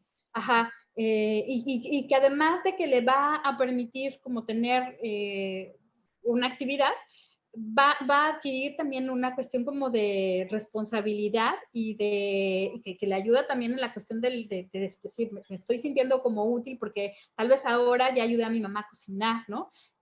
O ya tal vez barrí algo, ¿no? O tendí mi cama, o que las cuestiones como cotidianas ellos puedan también implementar, o sea, quedarse también en estas estructuras, ¿no? Y yo creo que esta parte es como muy importante porque también le da muchas habilidades, independencia al niño, ¿no? Sentir este sentimiento como de somos una familia, este engrane, ¿no? Y entonces entre todos tenemos que hacer. Pero yo creo que también los papás no lo tienen que decir como un castigo, porque a veces decimos, pues te toca barrer, ¿no? Y entonces el niño, en vez de querer, ¿no? Porque quiero ayudar en la familia, dice, ay, no, yo no quiero, ¿no? O sea, yo no quiero barrer. Porque a veces lo usamos así, te toca o te toca lavar los trastes, ¿no? Y entonces ya el niño entra como con una cuestión como de defensa de no quiero. En cambio, cuando decimos somos una maquinaria, o sea, ¿no? Todos tenemos que hacer y para que podamos jugar después de esto, de hacer un juego de mesa todos juntos, pues tenemos que entre todos limpiar la casa porque todos estamos aquí. Entonces esa es otra cuestión como que el niño dice, ok, ¿no? A ti te toca no sé qué, a ti te toca esto, o sea, pero como una cuestión como más, de vamos a hacerlo todos juntos, porque si lo hacemos todos juntos, más rápido terminamos, ¿no? Entonces, se le quita también peso a los papás de estar haciendo todo y los niños crecen muchísimo. Y de hecho, por ejemplo, Montessori, o sea, el sistema Montessori lo que hacen es justamente esta parte de vida práctica. La vida práctica tiene que ver con que los niños puedan barrer, que puedan llevar los platos, ¿no? Lavarlos, lavar la ropa y que todo esto, o sea, porque todo eso te está dando como aprendizaje también en las habilidades. Y tal vez al principio no lo hace bien y los papás tienen que estarles ayudando, pero el chiste es que después el niño pueda hacerlo solito. Sí, sí, exactamente. Entonces, tú hablas también un poco de estas cuestiones, estas actividades que estén como todas sus áreas integradas, ¿no? O sea, porque hablabas de movimiento físico, de movimiento, o sea, bueno, con actividades creativas, ¿no? Ya sea pintura, escultura, ¿no? O sea, donde puedan ellos como expresarse. La otra es ayudar en casa, ¿no? Cuentos, esta parte de la Cuentos. cultura. Generar espacios también de calma, ¿no? Porque también creo que una de las cosas que es importante aprender, y creo que también lo hemos aprendido en este confinamiento, es a detenernos, ¿no? O sea, nuestra dinámica de vida es así de, bueno, corro para acá, corro para allá, voy para un lado, voy para el otro, etcétera. Entonces, creo que justo lo que es importante que también ellos vayan aprendiendo es detenerse y tener estos espacios de calma, estos espacios como de, pues como de para estar tal vez como sin que no implique, el no hacer nada no implique que sea como un aburrimiento, ¿no? Sino que sea un espacio para estar con uno mismo, por ejemplo, ¿no? Para dentro de ese espacio que implique como tal vez un espacio, no de soledad, pero sí en el que el niño o la niña pueda estar consigo mismo generando como algo, ¿no? O simplemente... Sí. Y es que casi no los dejamos, ¿no? A los niños, o sea, como que siempre queremos ponerles cosas a hacer y hay veces que nada más necesitan estar simplemente, ¿no? O sea, o observar por la ventana, o, ¿no? O sea, como que simplemente estar en calma, ¿no? Y a veces queremos como todo el tiempo estarles poniendo actividades y cosas, y entonces si no ve la tele y si no escucha música, ¿no? Entonces creo que también eso es una muy buena. Sí, enseñar al no hacer, ¿no? Al dejarse estar, simplemente estar, que es parte también, pues, de lo que nosotros tenemos que aprender, ¿no? Sí, exactamente, ¿no? Y pues bueno, toda esta cuestión también como de bailar, la música nos ayuda también, ¿no? O sea, como que todo esto. ¿Y qué piensas del tiempo en pantallas? Del tiempo en pantallas, pues bueno, que tiene que ser limitado, ¿no? Que tiene que ser limitado y que justo tiene que ser negociado también, ¿no? Que obviamente la manera en la que ahorita es difícil limitarlo en sí. A mí, yo la verdad es que me he llevado una gran sorpresa como en la manera y la forma en la que hemos estado trabajando, por ejemplo, en el curso de verano, un curso de verano que estamos pues, impartiendo, ¿no? Con un equipo cuentacuentos y diseñador, etcétera, artes plásticas, etcétera. Y me he sorprendido muchísimo pues cómo ellos de alguna manera también se están adaptando a recibir la información de esta forma, ¿no? O sea, recibir la información desde la pantalla. Yo no sé si se estén adaptando más fácil incluso que nosotros, no lo sé, ¿no? Pero, pero me ha sorprendido, pues, como tal vez que sí pueden mantener ciertos niveles de atención, que se puede interactuar con ellos. Ya es diferente, obviamente, cuando estás en una clase, ¿no? Y estás como en la parte del aprendizaje que se requieren tal vez otras herramientas. En este caso, por ejemplo, cuando hablamos de dirigir una actividad creativa o de dirigir una actividad de movimiento, pues hay ciertos periodos en donde su atención se puede mantener, ¿no? Pero en general, creo que o sea, yo sí le sigo apostando a que no haya como tanta interacción en la pantalla y que más bien se pueda, pues, como privilegiar la parte del contacto con el entorno, del contacto, de la experimentación a través del cuerpo, del movimiento, ¿no? Y que incluso estando tal vez en confinamiento, que podamos tener como un contacto con la naturaleza, ¿no? Sé que tal vez es difícil, pues ahora salir y estar en el parque, etcétera, pero sí que haya como una experiencia de qué es lo que pasa en contacto con la planta, con tal vez una hortaliza, como que el aprendizaje siga siendo más desde la parte como práctica, desde la parte del experimentar, desde el ser en movimiento, desde el cuerpo, que desde pues, de estar en una postura pasiva y solamente recibiendo información de pues de la pantalla o interactuando como en el juego, ¿no? Perfecto. Oye, y también, bueno, no sé si quieras que nos vayamos ya a las preguntas que están aquí por aquí. Algunos nos mandaron desde antes sus preguntas. Ya hay muchas preguntas y muchos comentarios también.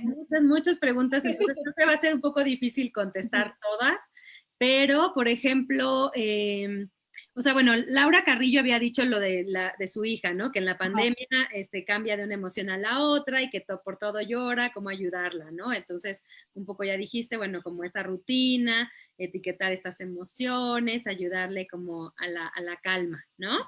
Ajá. No sé si, por ejemplo, esta cuestión como del todo llora, quieras como comentar algo. Sí, creo que aquí es importante la validación de las emociones, ¿no? O sea, cuando hay un término que es como entorno emocionalmente seguro. Entonces, nosotros, la manera en la que vamos a lograr que el niño pueda regular mejor o mucho mejor sus emociones es cuando el niño, en lugar de estar como en un entorno de amenaza, puede estar en un entorno donde se puede sentir seguro para poder explorar, para poder estar en movimiento, para poder experimentar, para poder expresarse, etcétera, ¿no? Entonces, sí, creo que generar un entorno emocionalmente seguro es algo complejo, porque nos implica que nosotros pues hagamos un trabajo interno importante en la cuestión de cómo voy a hacer para hacer una escucha activa, cómo voy a hacer para lograr, cuando hablo de escucha activa es como para poner atención en la emoción del niño o de la niña sin, y no descalificar o no juzgar si está bien o si está mal, ¿no? Por ejemplo, ¿no?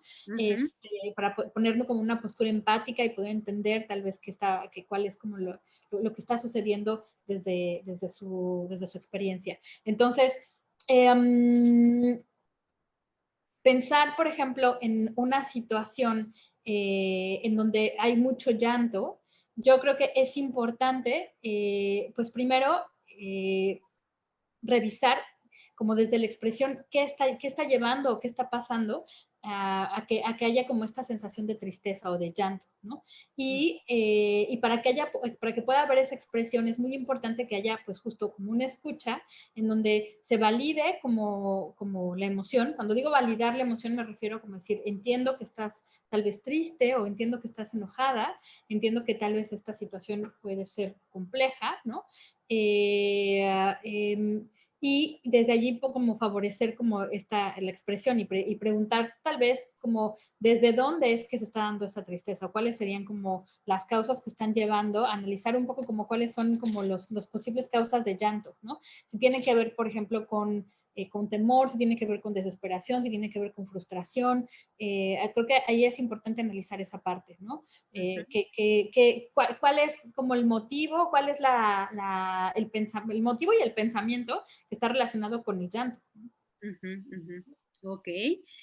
También Liz Simancas dice, ¿cómo puedo hacer para que mi niño no sienta como abandono? No tengo quien lo cuide en la ciudad en la que estoy y por esto del COVID ha estado en casa de mi hermana en otra ciudad y yo mi esposo acá trabajando. Voy a verlo cada 15 días, pero me muero de dolor de tenerlo allá y es obvio que a él le pesa. Al principio muy feliz, pero ahorita ya le duele estar afuera. No sabemos exactamente la edad, porque creo que también influye mucho qué edad tiene su hijo, pero bueno, no sé si quieras aconsejarnos algo por ahí.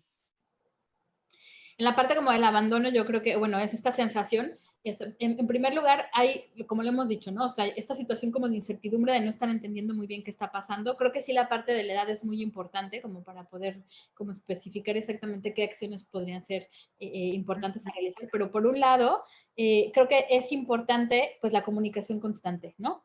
Generar espacios, tal vez, incluso a partir, como tal vez ahora sí de la pantalla, como de juego o de interacción, tal vez en las noches o en las tardes, en donde pueda haber como un pequeño tiempo de calidad, en donde haya como alguna actividad que se pueda compartir.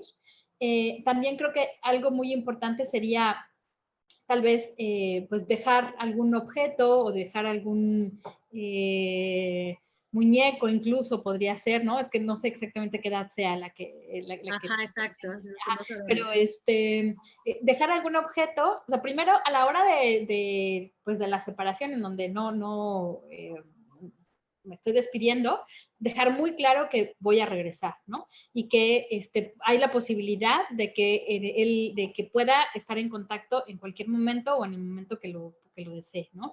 Que tal vez si hay puntos en donde estás en el trabajo y no puedes contestar en ese momento, va a haber un momentito en el que tal vez va a establecer un horario, ¿no? Te voy a hablar todos los días a las 7, a las 12, a las 3 y a no sé, ¿no? O a las 7 y a las 8. De 7 de la mañana o 8 de la mañana y a las 7 de la noche, ¿no? Y entonces también eso genera una certeza de que va a haber un momento de contacto.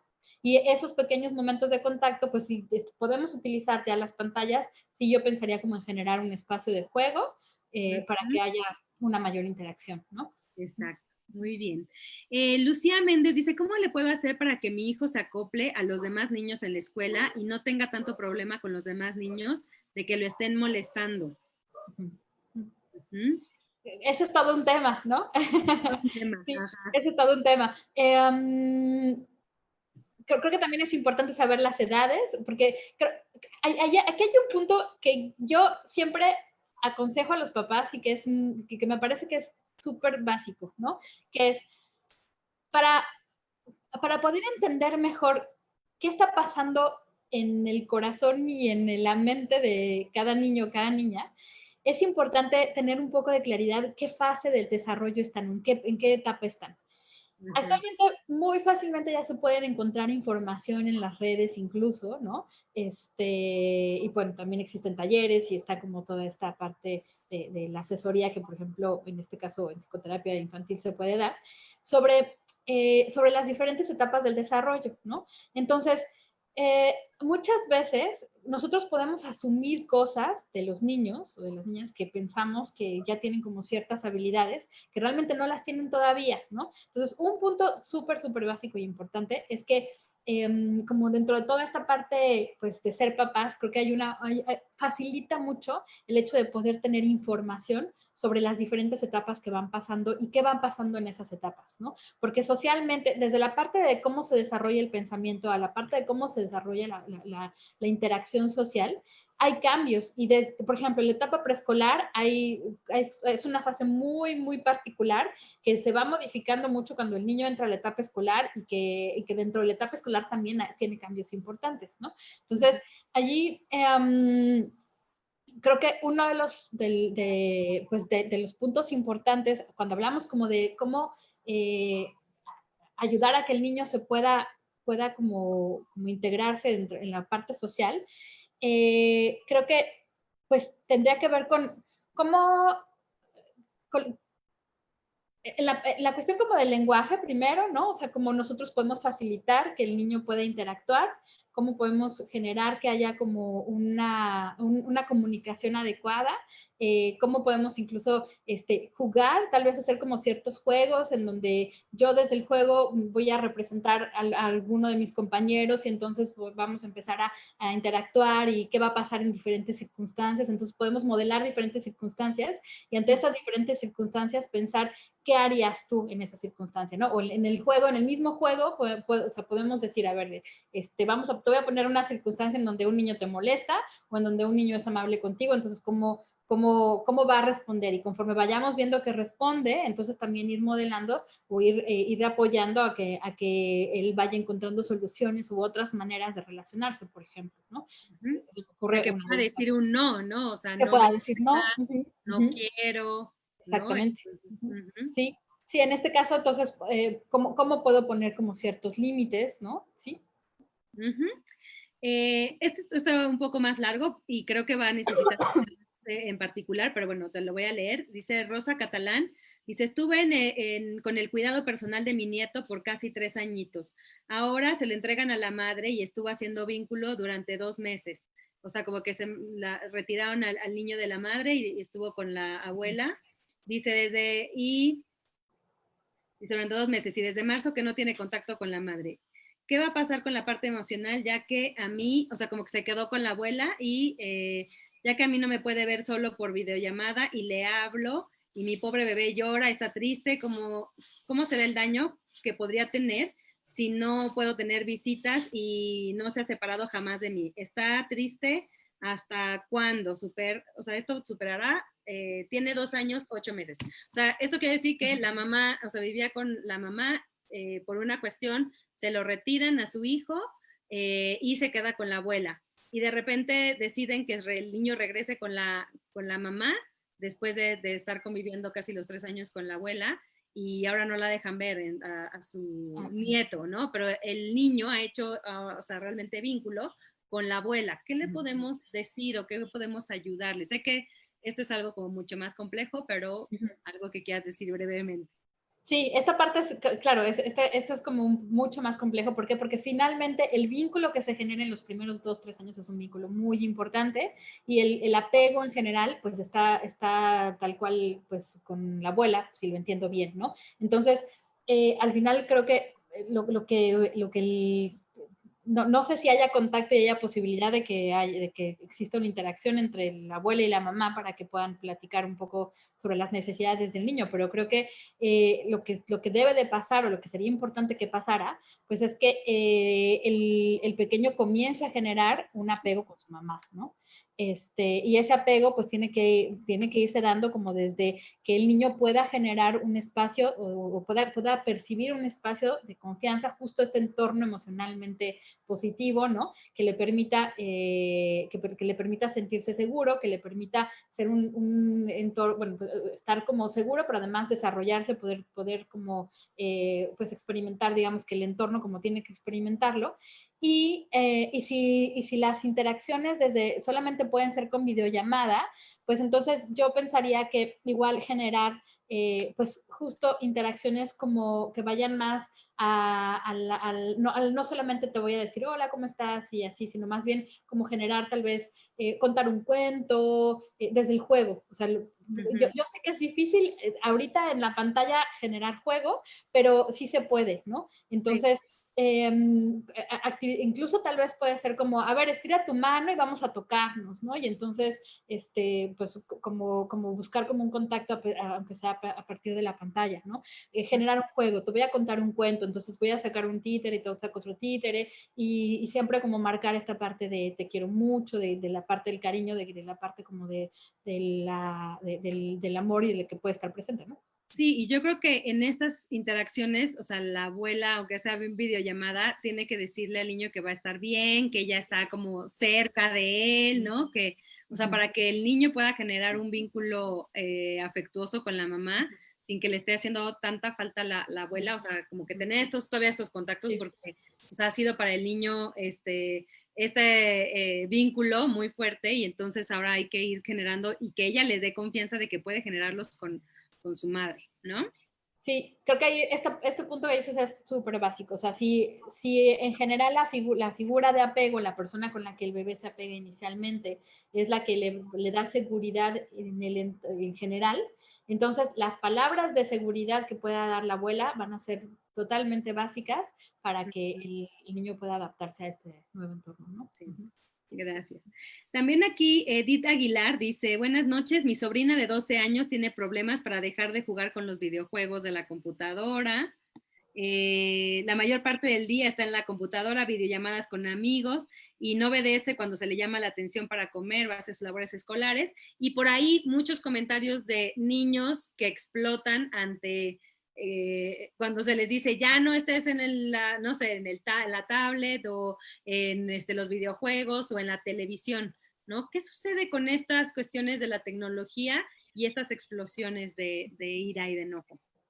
Sí, creo que ahorita este es un problema que se está dando de manera como muy global, de manera y muy particular, porque pues los niños están acostumbrados a generar este apego como por las tecnologías, pero además la cuestión ahí es que en algún momento con los juegos y con este tipo de interacciones sí se va generando como una conducta un poco adictiva, ¿no?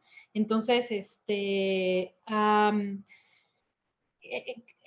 que pues es como remodelar un poco esta cuestión de las normas y la regulación del uso de la tecnología. Creo que para remodelar esa parte habría que ofrecer como nuevas opciones o mejores opciones, opciones más interesantes que la tecnología en este caso. Por ejemplo, pensando como a los 12 años, pues estamos hablando ya como de pequeñitos que están entrando ya más en la etapa como puber, ¿no? Y entonces, la interacción con los amigos en este momento se vuelve un punto muy importante. Y hablando como de confinamiento y pensando que, pues, que tal vez no están teniendo la oportunidad de tener un contacto más que a través de estas tecnologías, creo que pues, es importante, sí, como generar una estructura, como moderar el tiempo y en la cuestión como de las reacciones de enojo, ahí sí creo que es como otra vez, como mantener la calma, mantener, o sea, desde el adulto, como volver a modelar esta conducta de calma y como poderle hacer ver al niño qué es lo que le está pasando y cómo está reaccionando y que reflexione cómo se siente al reaccionar así de esa forma, ¿no? O sea, como cuestionar, como que, observa qué te está pasando, veo que te está saliendo de control, nota qué te pasa cuando te sales de control, tal vez incluso hasta podemos pedirle, que ya en esta etapa podemos pedirle que se imagine que se está viendo desde afuera y que imagine que cómo desde afuera se ve como en esta situación de falta de control, ¿no? O de pérdida de control o del enojo tan grande, ¿no? Y no desde el punto de vista de mira qué vergüenza cómo te ves, ¿no? Porque eso es algo que a veces solemos hacer y que no es correcto, sino más bien como desde esta mirada, desde esa pedirle al niño que comience a tener una mirada interior, ¿no? O un verse a sí mismo, decirle tal cual, ¿no? O sea, a ver, imagínate que te estás viendo como en una tele y cómo te ves o cómo ves a una persona que tiene esta reacción. ¿Cómo le puedes ayudar? Esa persona que tiene esta reacción, yo siento que sufre, ¿no? Que está sufriendo. Entonces, yo sé que está sufriendo, yo sé que te duele, yo sé que te enoja, ¿no? Obviamente no lo vamos a hacer cuando están en el momento del enojo. Después, o sea, yo sé que es algo que te hace sentir muy mal y que genera como una reacción pues como, ¿cómo decirlo? Como muy desagradable, ¿no? Entonces, hacia dónde como esta reacción o esta parte desagradable nos puede o sea, llevarlos más bien a que ellos tomen conciencia de cómo se sienten y de cómo se ven y de cómo podrían ayudarle o ayudarse a sí mismos a regularla. Desde allí creo que podría trabajarse, ¿no? Sí, y también como, ¿no? O sea, como desde antes estipular cuánto tiempo puede estar o en qué momentos. Sí, Y sí, siempre poner como el límite de, primero haces como o sea, como tus deberes o responsabilidades y después ya puedes estar en este tiempo, ¿no? O sea, como que no limitárselo tan así, pero sí decir, hay tiempos para cada cosa. ¿No? También hay sí. mucha gente, Mari Carmen López dice que a su hijo le cuesta mucho trabajo ahorita en la pandemia irse a dormir, que han intentado como varias cosas, ¿no? Desde cansarlo o relajarlo, ponerle música relajada, etcétera, y le cuesta trabajo dormir. Y también hay mucha gente por ahí, Gaby Scutia también dice que su hija de 6 años le cuesta trabajo dormirse sola, que solamente quiere dormir con el hermano. Sí, pues por ahí hay varias personas que hablan del dormir, que les está costando trabajo ahorita en este confinamiento. Creo que hay que revisar otra vez la estructura como del día, ¿no? Porque creo que hay algo que le llamamos higiene del sueño, que es que el sueño es un hábito que se puede modificar muy, muy rápido, que se puede como, si teníamos el hábito de dormir, no sé, de las 10 de la noche a las 8 de la mañana, en una semana, si nos dormimos a las 12 de la noche, ya se modificó, ¿no? Entonces, hay que revisar la estructura como del día, porque obviamente con todo lo del confinamiento y justo ahorita también con las vacaciones, se modificó todo, ¿no? Entonces, volver a generar como ciertas rutinas, va a llevar, pues, o sea, primero hay que volver a generar como estas rutinas, ¿no? Y dentro de estas rutinas, pues está la cuestión de generar el asunto de tener como el horario, el horario que me voy a dormir y el horario que me voy a despertar. O sea, obviamente no me voy a querer dormir si me levanto a las 10 de la mañana o si me levanto a las 9 o a las 11 de la mañana, ¿no? Pues habría que revisar primero eso, ¿no? Si se movió la rutina y dentro de la rutina de sueño también se modificó, pues por una cuestión de toda esta problemática del confinamiento, ¿no? Eso por un lado. Y por otro lado también, sí es importante esta acción como de bajar como la energía, bajar las luces, ¿no? Empezar a hacer actividades más tranquilas y poner música tranquila puede ayudar. Pero lo que también es importante mencionar es que, va a llevar un poquito de tiempo. Es importante como ser pacientes, ¿no? Entonces, a pesar de que tal vez a las 9, 10 de la noche no haya como la gana de ir a dormir, entonces de todas maneras necesitamos irnos a dormir y bajar como todos pues la dinámica, a una dinámica. O sea, hablas también que los padres de preferencia en esos momentos como irse a su cuarto, aunque sea que se queden platicando los papás en su cuarto y eso, pero para indicar que los niños ya, o sea, que todos ya nos estamos yendo a dormir, porque si los papás siguen afuera, o sea, hablo de que en la casa, ¿no? Haciendo cosas, como que el niño también quiere como interactuar con los padres, ¿no? Entonces sería bueno. Aquí hablan también, por ejemplo, de una niña que necesita a su hermano que se duerma con ella, ¿no? Para que pueda dormirse. Y yo creo que es como o sea, como una buena aproximación, ¿no? A que vaya a dormirse al principio con el hermano y luego ir haciendo cada vez como un espacio que el hermano vaya tomando también como su espacio en su cama o en su cuarto, no sé cómo sea que duermen, pero al principio puede ser, ¿no? Para que volvamos a tener ese hábito del sueño que hay que recuperar. Uh-huh. Y también aquí me preguntan, Ángeles García dice, a mi hijo le gustan mucho los dinosaurios y al momento de jugar solo se enfrasca en eso. Me es muy difícil que acceda a jugar con otra cosa y de ser así dura muy poco y se aburre. ¿Cómo puedo enseñarle a aperturarse a más cosas? Este punto es muy importante, bueno, es muy interesante. Hay algo que le llamamos intereses profundos y que tiene que ver justo como en la etapa más o menos del preescolar y en las primeras etapas de la etapa escolar, los 6, 7 años, que es que los niños comienzan a tener como un gusto muy pues exagerado, que podríamos pensar que es como hasta medio obsesivo, si quieren llamarlo así, pero no, realmente no lo es así. Por cierto tema, y en particular los dinosaurios es uno de ellos, ¿no?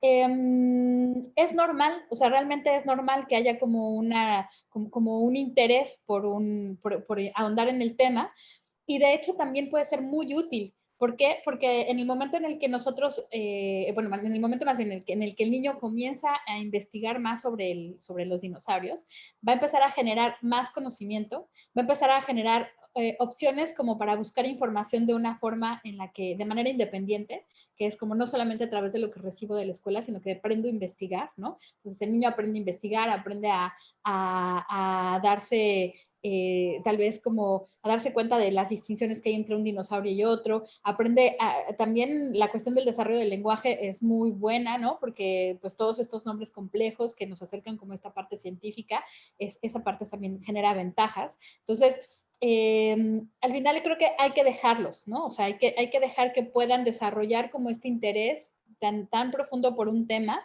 y que incluso tal vez podemos como apoyarlos a que investiguen más, a que sepan más, desarrollan la memoria también, ¿no? Van a desarrollar también, bueno, y otra cosa súper importante, en el momento en el que yo sé mucho de un tema, obviamente voy a sentir que tengo como digamos que sé, que incluso tal vez hasta más que mi mamá y mi papá de los dinosaurios, ¿no? Entonces, yo sé más que mi papá, mi mamá y mis amigos de los dinosaurios, pues eso en la cuestión como de autoestima ayuda bastante también, ¿no? Uh-huh. Sí, exacto. Y aparte, podemos ir metiendo otras áreas de aprendizaje a través de los dinosaurios, o sea, porque si contamos dinosaurios, entonces estamos viendo los números a través de los dinosaurios. Si pintamos con los dinosaurios y si utilizamos esa herramienta que está teniendo interés el niño para meter otros conocimientos, ¿no? Hacer conjuntos y vamos a poner juntos los amarillos, y ahora los azules, y ahora no sé qué, estamos aprendiendo los colores, los conjuntos, y así podemos ir metiendo N cantidad de aprendizajes, no solamente de los dinosaurios. A través de los dinosaurios el niño nos va a permitir entrar y enseñarle otras cosas, ¿no? Porque aquí dicen, no me permite otras cosas, pero a través de los dinosaurios sí podías hacerlo.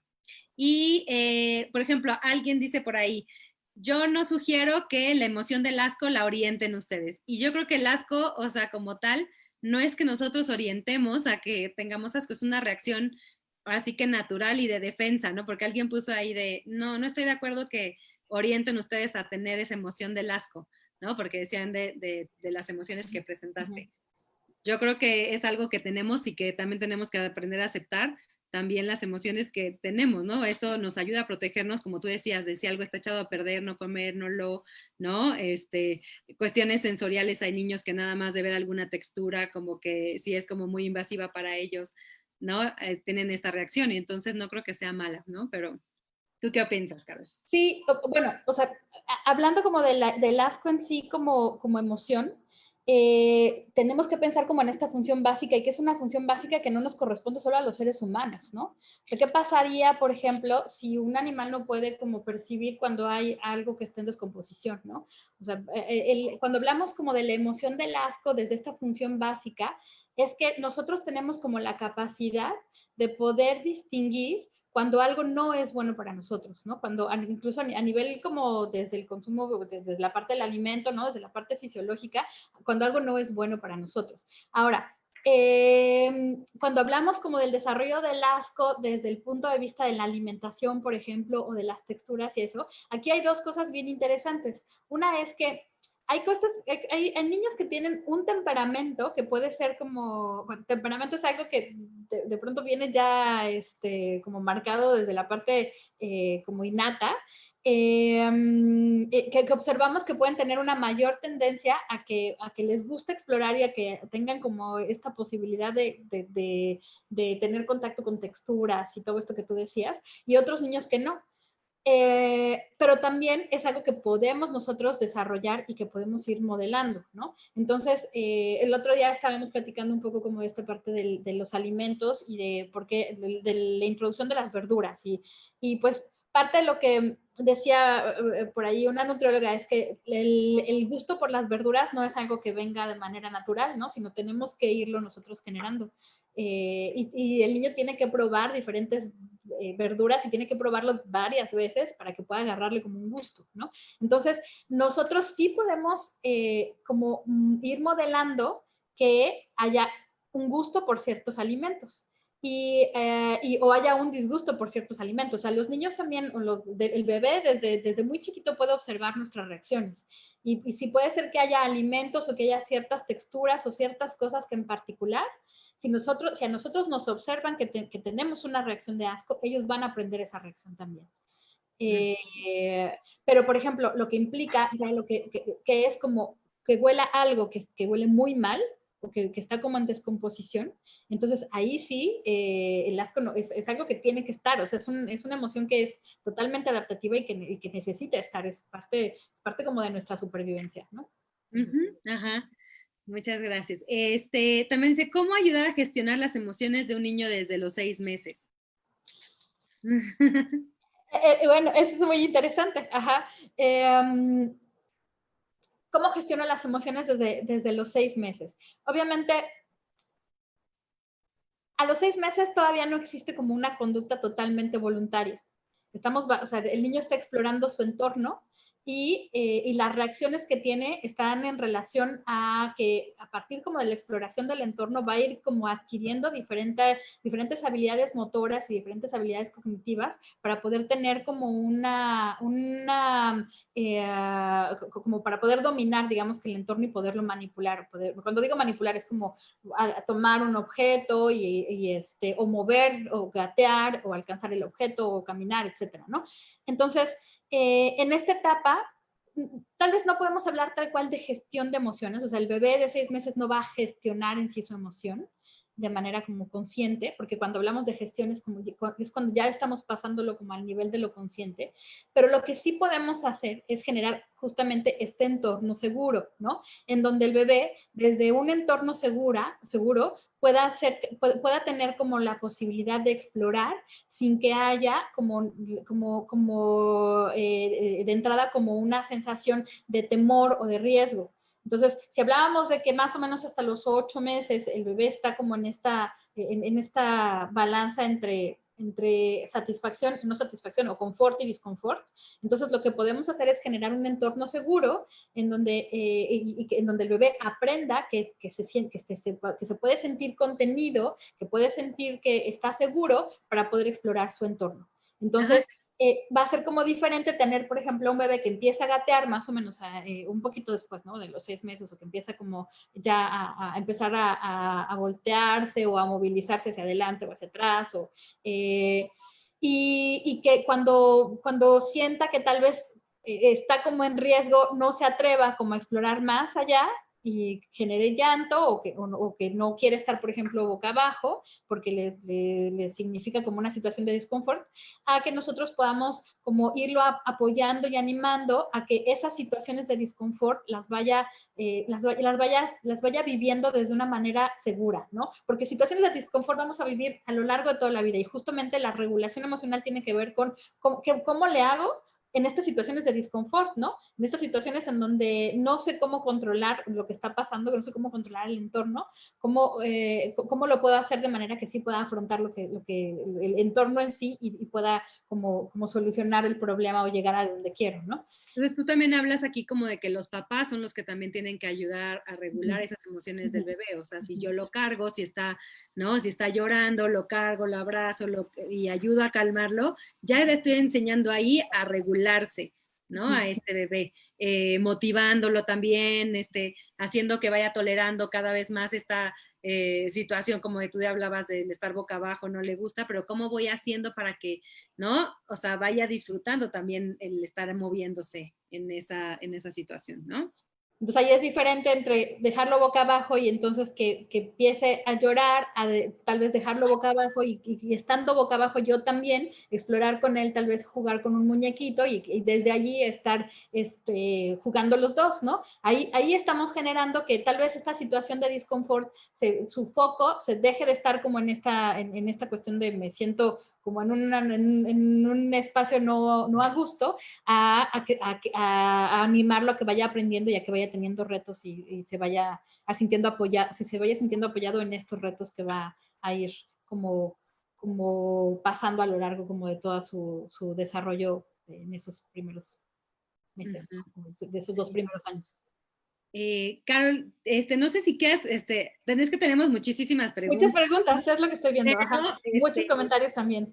Sí, ya tenemos como, bueno, más o menos 1 hora y media en esto. No sé si quieras que mejor podamos como tal vez después irles como contestando a cada uno. O sea, tal vez me llama la atención uno que dice que cuando se le ponen límites y así el niño pega, ¿no? O sea, pega, golpea, lastima cuando lo regañan o le prohíben algo. Ha identificado ya con su hijo las emociones, pero ahora ¿qué sigue? Y y bueno, habla también como de, bueno, aparte como que situaciones en el particular de papás separados, etcétera, ¿no? Pero sobre todo yo creo que esta cuestión como del enojo, de que golpea. Ok. ¿Dice la edad? 5 años. Ok, de acuerdo. Creo que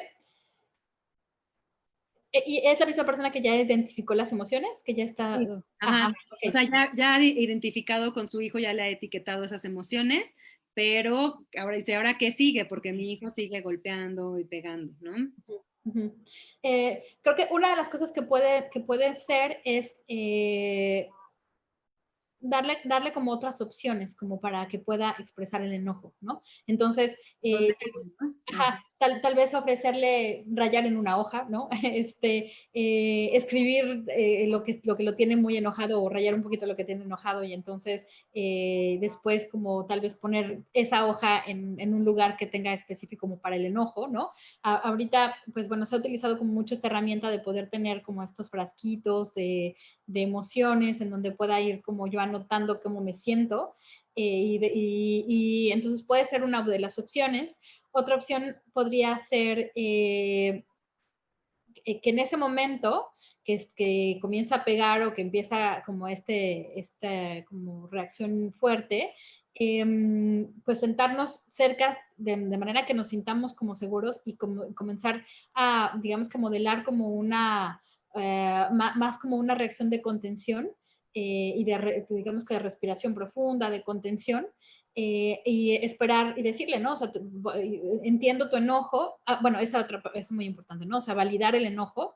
Entiendo tu enojo, sé que te estás sintiendo enojado, entiendo que esta situación hace que te puedas como sentir que no puedes controlar o que te da mucho enojo, mucho coraje, pero no, pero bueno, el límite es este.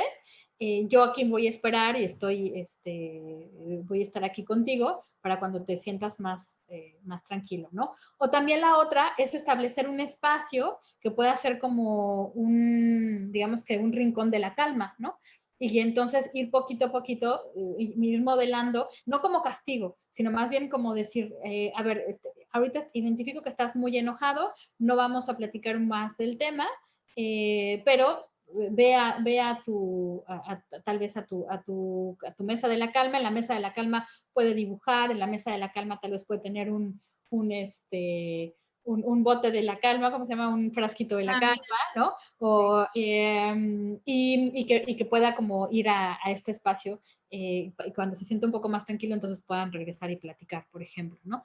Sé que es como muy complejo porque al final cuando nosotros vemos una reacción tan fuerte de un niño de 5 años, que ya implica pues tal vez que esté pegando y que sí pueda llegar a lastimar, lo primero que sucede pues es que haya una reacción importante también de nuestra parte en la cuestión de te quiero contener, ¿no? Y también la contención puede ser como desde una contención no como desde una contención física, ¿no? O sea, es como te voy a abrazar, o sea, te abrazo como de una manera en la que no puedas como tal vez lastimarme, ¿no? O te tomo las manos, ¿no?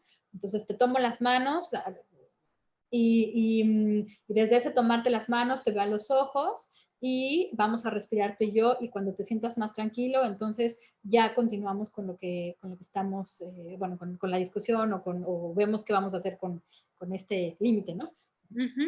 Ok. No sé a ti qué se te ocurriría también.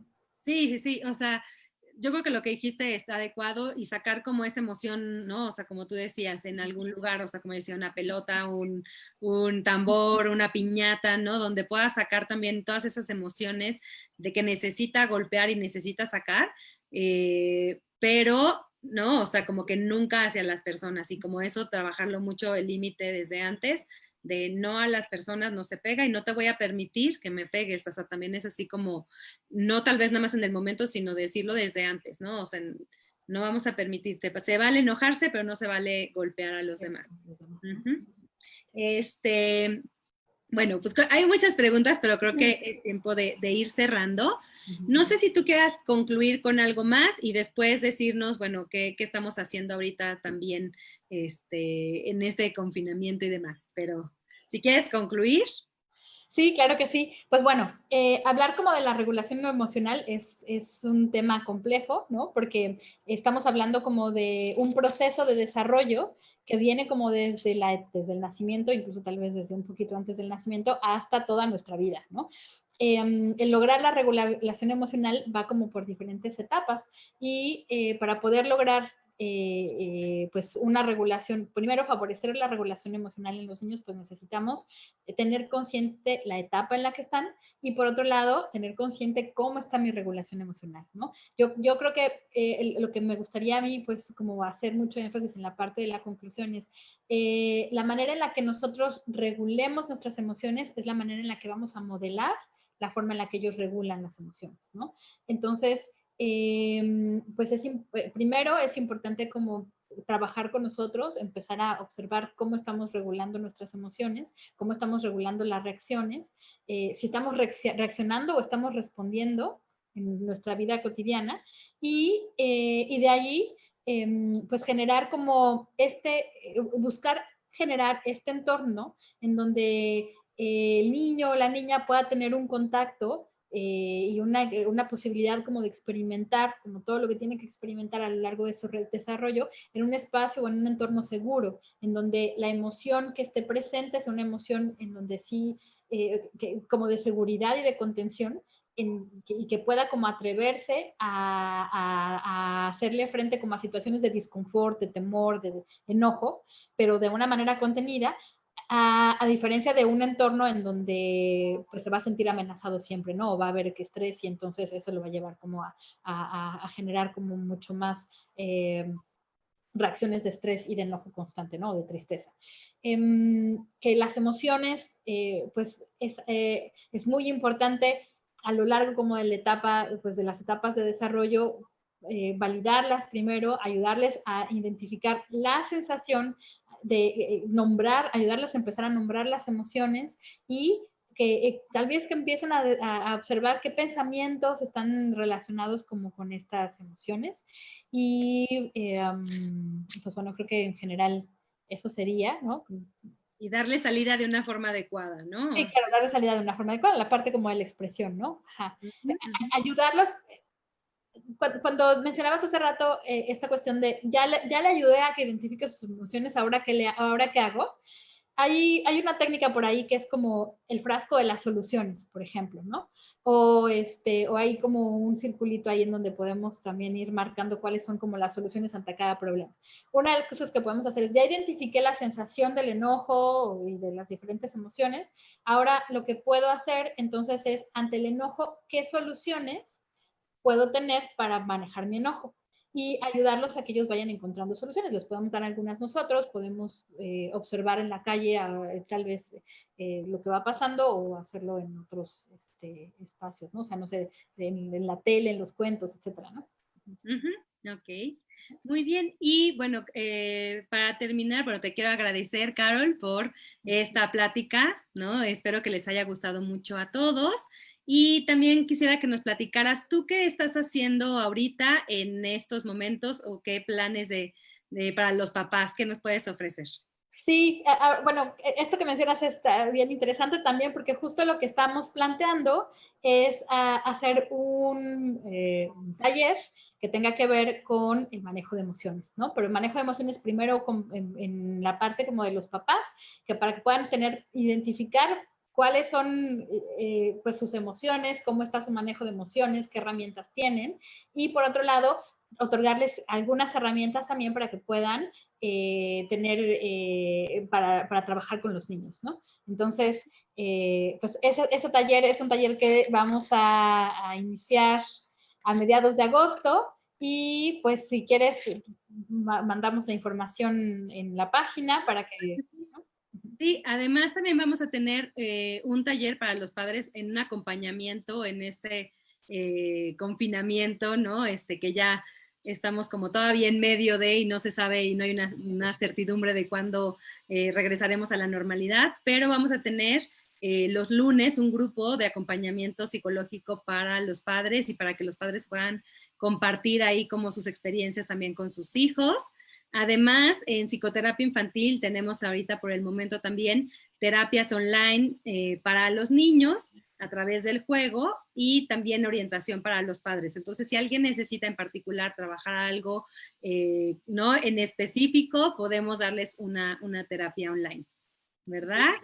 Y Y igual yo también comento que desde Cocay Psicoterapia tenemos también la psicoterapia online, ¿no? Pero más enfocada para papás. Y hay un taller pues de atención plena y experimentación creativa para adultos, ¿no? Los martes en la mañana. Ajá. Muy bien, entonces si alguien está interesado, bueno, nos puede escribir y les damos más informes. Además, no se les olvide de los viernes de cuentos en psicoterapia infantil también, donde estamos explorando a través de los cuentos manejar esta cuestión de las emociones, que los niños sí las identifiquen, además de buscar una parte empática, ¿no? Con los personajes. ¿Quieres decir algo más, Carol? Pues nada, que veo aquí muchísimos comentarios, muchas preguntas, entonces bueno, creo que entre hoy y mañana nos daremos a la tarea de ir contestando alguna de ellas también para que no se queden allí al aire, ¿no? Inconclusas. Sí. Sí, muy bien. Pues muchas gracias, Carol. Quiero agradecerte y quiero agradecerle a todos por haberse conectado. Espero que les haya servido esta plática y estamos en contacto. Muchas gracias, Frida, y pues bueno, un placer, y bueno, esperamos que les haya de utilidad y estamos en contacto. Gracias. Hasta luego, bye bye. Adiós.